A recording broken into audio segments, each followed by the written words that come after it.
રાધે રાધે, જય સિયારામ. રાધે રાધે, જય સિયારામ, જય સિયારામ. આપણે શ્રી શ્રી જીવ ગોસ્વામીનું ચરિત્ર ચાલે છે. જીવ ગોસ્વામીના ચરિત્રમાં નાભાજી મહારાજ એમ કહે છે કે રૂપ સનાતનના ભક્તિ રૂપી પાણીને જીવ ગોસ્વામીએ પોતાના હૃદયના સરોવરમાં હાંચવી રાખ્યું. અને સરોવરની પાળી શું હતી?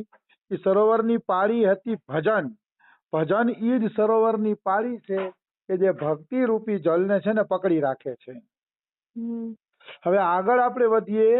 બેલા ભજન સુપક્વ કસાય ન કબહુ લાગી.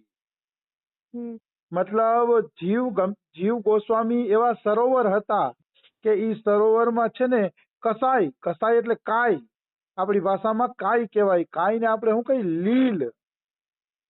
સેવાળ કઈ આપણી ભાષામાં, સેવાળ. તો કે આ એવું ભક્તિ રૂપી જલ હતું કે એમાં ક્યારેય સેવાળ ન લાગી.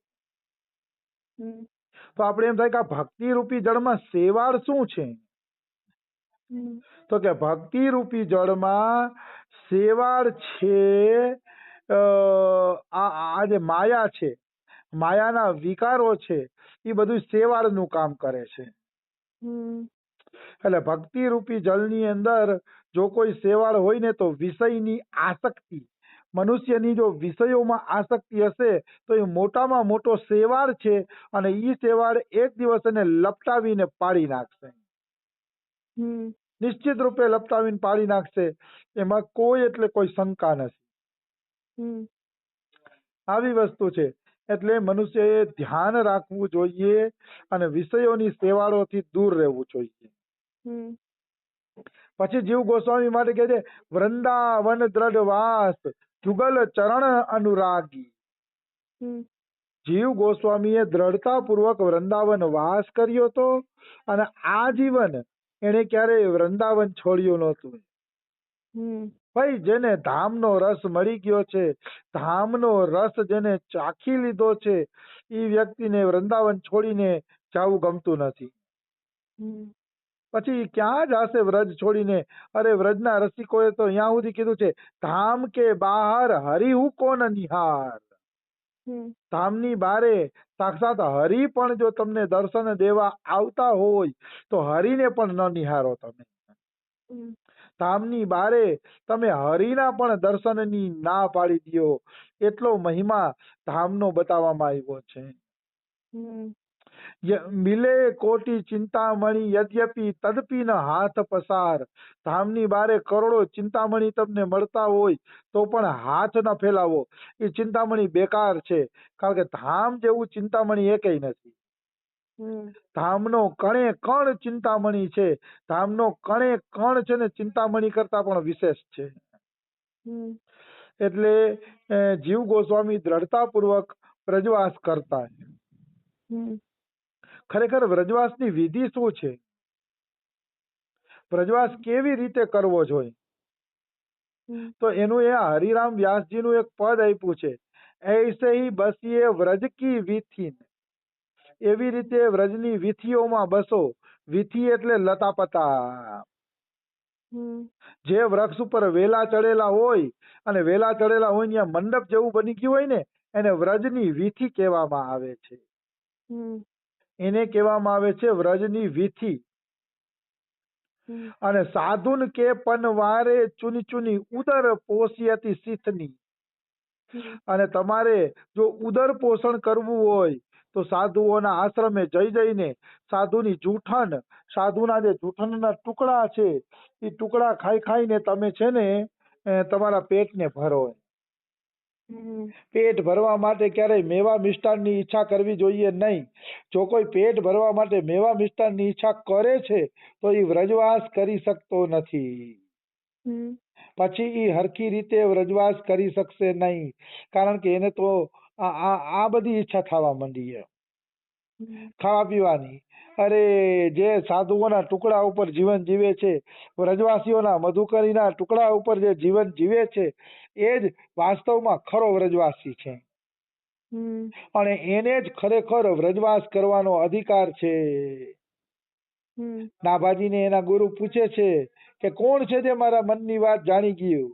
ત્યારે નાભાજી કહે છે, ગુરુજી તમે જે સંતોના એઠા ટુકડા મને ખવડાવો છો, ઉચ્છિષ્ટ ટુકડા ખવડાવો છો, એ ઉચ્છિષ્ટ ટુકડા ખાઈ ખાઈને હું મોટો થયેલો નારાયણ દાસ બોલું છું. હમ મતલબ નાભાજી સંતોની હેઠી પતરાણીમાં જે ઉચ્છિષ્ટ વધતું ને એ ઉચ્છિષ્ટ ભોજન જ જમતા. હમ અને એ ઉચ્છિષ્ટ ભોજન જમી જમીને એ નાભાજી છે ને આવડા મોટા મહાપુરુષ બની ગયા. હમ અમારા સુખરામ બાબા ભક્તમાલમાંથી એક દ્રષ્ટાંત સંભળાવે છે હમ કે વલ્ભાચાર્યજીને કોકે પૂછ્યું કે મોટામાં મોટું શું? તો કે સંતોની ચરણ રજ. હમ તો કે સંતોની ચરણ રજ થી મોટામાં મોટું શું? હમ તો કે સંતોનું ચરણામૃત. ચરણ રજ કરતા ચરણામૃત મળે તો વધારે સારું.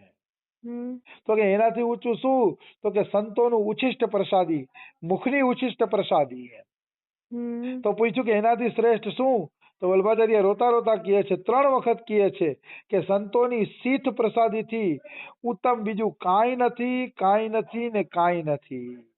હમ માણસ પોતાનું હેઠું કોને ખવડાવે? અતિ પ્રિય હોય ને ખવડાવે. હા જે અતિ પ્રિય હોય ને એને હેઠું ખવડાવે. અમારે પણ અહીંયા અમુક પતિ પત્ની એવા આવે કે એક થાળીમાં જમતા હોય. હમ હું અહીંયા બધા ભક્તો ભેગો ફરવા જતો હોય ને તો અમુક પતિ પત્ની હોય, નવા નવા લગ્ન ને એવું થયું હોય ને તો બિચારા એક થાળીમાં જમતા હોય. એટલે મને કઈ વાંધો ન હોય હો. પણ મને આશ્ચર્ય જરૂર થાય. હમ તો એક થાળીમાં જમતા હોય ત્યારે મને ખબર પડી કે અતિ પ્રેમ હોય ને એ જ એક થાળીમાં જમી શકે. હમ એવી રીતે સંતો કોઈને ઉચ્છિષ્ટ આપતા હોય તો માનવાનું અતિશય પ્રીતિ હોય તો જ સંતો ઉચ્છિષ્ટની હા પાડે છે, નહીતર ઉચ્છિષ્ટની તો હા પાડતા જ નથી. હમ આવી વસ્તુ છે. એટલે જેને સંતોનું ઉચ્છિષ્ટ મળે તો માનવાનું એ અતિશય પ્રેમનું પ્રતીક છે. હમ આવી વસ્તુ છે. તો સાધુઓના ટુકડા ખાઈને જે જીવન જીવે એ વ્રજવાસ કરી શકે. ઘૂરની મેં કે બીની ચીન ગીટા રક્ષા કીજીએ શીતની. શીતની એટલે ઠંડી. જો ઠંડી તમને નડતી હોય તો ઘૂરની એટલે ઉકરડો થાય. વ્રજ ભાષામાં ઉકરડાને ઘૂરની કહે. એટલે ઉકરડામાંથી જે ચીથરા મળે એ ચીથરાને હાંધીને તમે ઠંડીથી રક્ષા માટે ગોદડું બનાવો. પણ ગોદડા માટે તમે સારા કપડાની કોઈ પાસે આશા રાખો નહીં. આમ વ્રજવાસ કરવાનો હોય.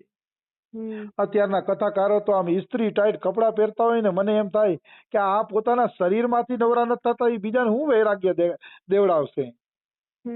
ઇસ્ત્રી ટાઈટ કપડાં આમ કથામાં બે એટલે કળતલી ન પડે એવા કપડાં પહેરીને આવે. જરીદાર ચમકીલા સરસ મજાના. વાળમાં તેલે એવું નાખ્યું હોય કે આપણે એમ થાય કે જાણે હીટ મરાવીને આવ્યા છે. આવી રીતે કથા કરતા હોય છે.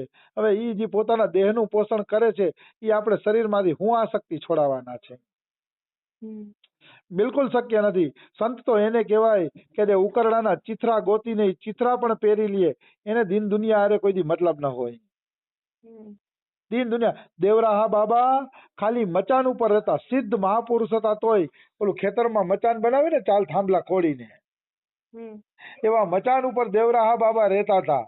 તો દેવરાહા બાબાને એકવાર ઇન્દિરા ગાંધી મળવા આવી તો દેવરાહા બાબાએ મચાનમાંથી મોઢું કાઢીને દર્શન ન દીધા એને. એનું નામ સાધુ કહેવાય. આ તો રૂપિયા વાળા પાછળ ગલુડિયાની જેમ પૂછડી પટપટાવતા હોય ને સાધુ થોડા કહેવાય. એ કોઈ સાધુતાના લક્ષણ જ નથી. આવી વસ્તુ છે. તો દેવરાહા બાબાએ એને દર્શન હરખા ન દીધા ઇન્દિરા ગાંધીને. એમાં એક વખત તો કઈ કે ઇન્દિરા ગાંધી કે રાજીવ ગાંધી મળવા આવતા હતા કોઈ મોટા નેતા દેવરાહા બાબાને. તો ઓલા જે કલેક્ટર હોય ને એને નક્કી કર્યું કે દેવરાહા બાબાની આગળ જે વૃક્ષ છે ને એ વૃક્ષને કાપી નાખો એટલે અહીંયા હેલીપેડ બની જાય. હેલીપેડ એટલે હેલિકોપ્ટર ઉતારવાની જગ્યા.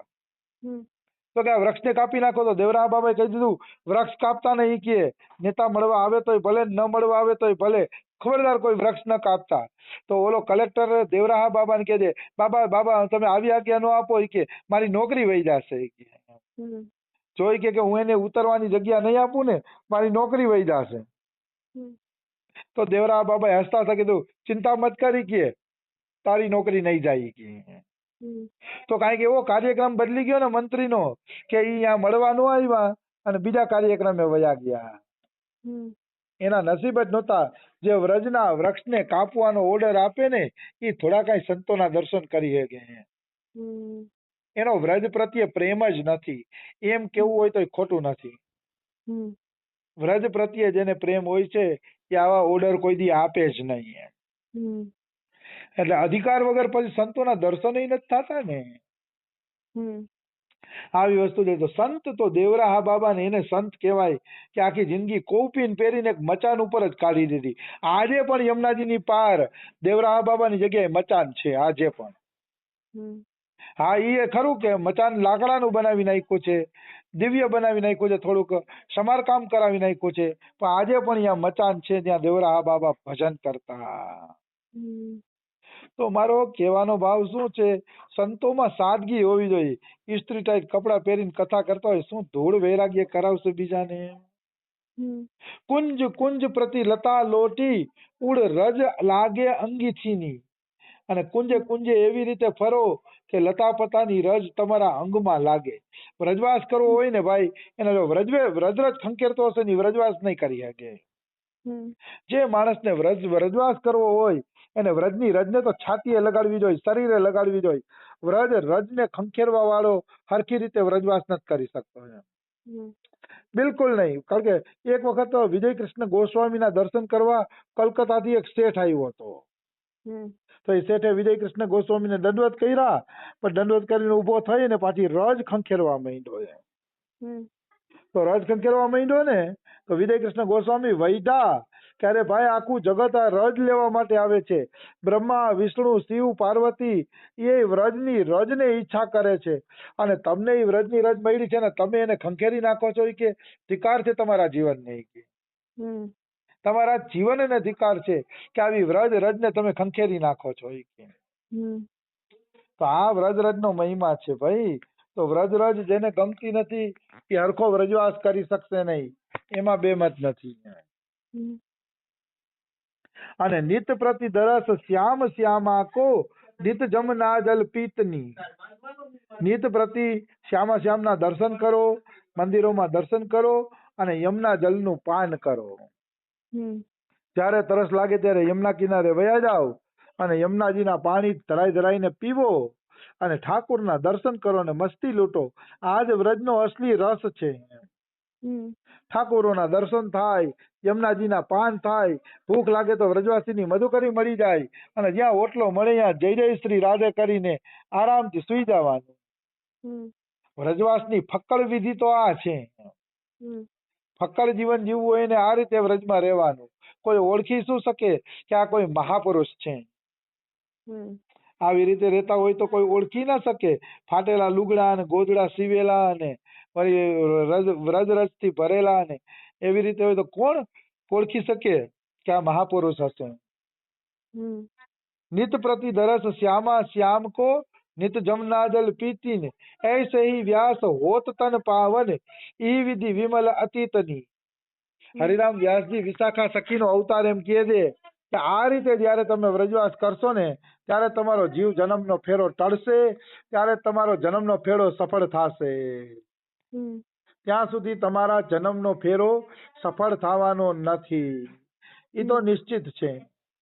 હમ એમાં કોઈ એટલે કોઈ પણ પ્રકારની શંકા નથી.